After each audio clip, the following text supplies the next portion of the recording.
So this video is going to now explain to you the second derivative test and how you can use the first derivative test and the second derivative test together really quickly to be able to sketch a curve. So first we're going to talk about what the second derivative test is. Hopefully you remember that, again, the first derivative test or the first derivative tells you the slope of the tangent line.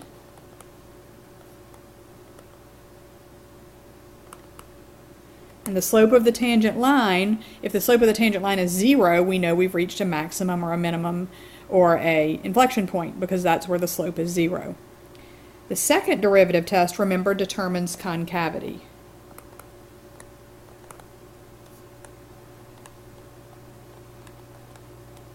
And remember, a function is concave down if the function itself is, when you draw a bunch of tangent lines on that function, if the function is beneath the tangent lines, it is concave down. And you know that it's concave down if the second derivative, f double prime of x, is negative. Same thing, a function is concave up when you draw a bunch of tangent lines on that function and all those tangent lines, or the function is above the tangent lines. You know it's concave up.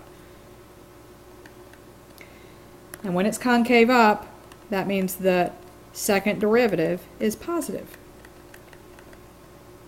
So you can use the second derivative test to really, once you determine what the critical points are, the second derivative test can be really helpful. You can even actually, a lot of times, use a second derivative test in place of the first derivative test. For example, if we have a function like this, f of x equals 5x squared minus 2, and we're told that this function has one relative extreme point, plot this point and check the concavity there. So we're only going to use that information to come up with a sketch of this graph. So first, to find that relative extreme point, remember, a relative extreme point is a max or a min. And we know that a max or a min occurs when the derivative, f prime of x, is 0, right? Because the slope of the tangent line is 0. So what we need to do, find the derivative of f of x. So f prime of x is going to be, what, 10x? So the derivative of this function is 10x. So we need to set that derivative equal to 0 and figure out what x is when the derivative is 0. Divide both sides by 10 and we see that x is 0 when the derivative is 0. So that's the x value of the extreme point. Now we need to find the y value of the extreme point. So we want to find the y value on the original curve. We're not finding the y value on the derivative.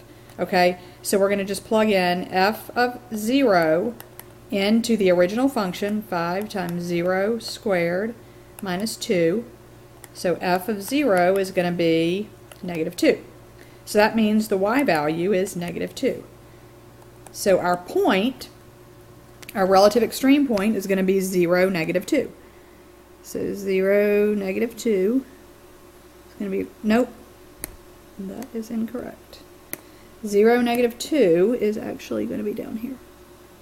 Now we don't know whether this is a maximum or a minimum point. So we could do the chart that I did in the video before, but I find a simpler way to do this is just to determine the concavity at this point. So remember, to determine concavity, we want to find f double prime. So we're going to find f double prime of x, which is going to be, that's the derivative of f of x, the derivative of f prime of x, which is going to be 10. And do you see that no matter what x is, the second derivative is 10, which is positive? So that means it's concave up. So now we know that for the graph to be concave up, it's got to look something like this. It's going to be increasing on the left and decreasing on the right, because to be concave up, remember, all of the tangent lines to this graph have to be beneath the graph. The graph is on top of the tangent lines. So this is, with all the information we have, that is what we can do to do a sketch of that point. So in this problem, we're going to put everything we've learned together and actually start from the beginning and sketch a curve using everything we know. We can sketch the curve, we can come up with the relative extreme points, and we can also come up with the inflection points. So if we want to sketch this curve right here, first thing we want to do is find the derivative. So f prime of x. The derivative is going to be 3x squared minus 3. So now, again, remember to find the max and min values, we want to find where the derivative is equal to 0. So we're going to set the derivative equal to 0 and solve for x. So we could factor out a 3 here and we get x squared minus 1. Factor. And we see that x is going to be -1 and +1. So now that we know those are the two x values for the extreme points, we need to find the y values.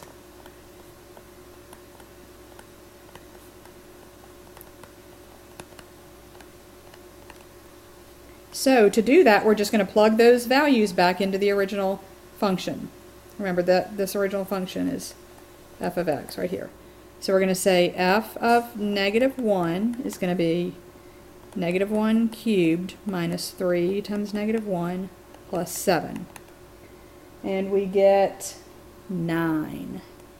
Then we're going to do f of +1, which is 1 cubed minus 3 times 1 plus 7, which is going to be 5.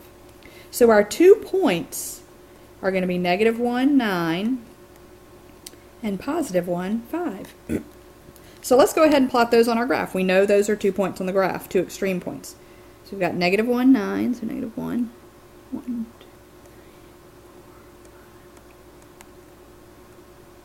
2, -1, 9, and +1, 5.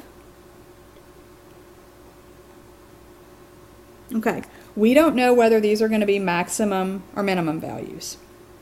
So instead of doing that chart like we did for the first derivative test, we can determine the concavity.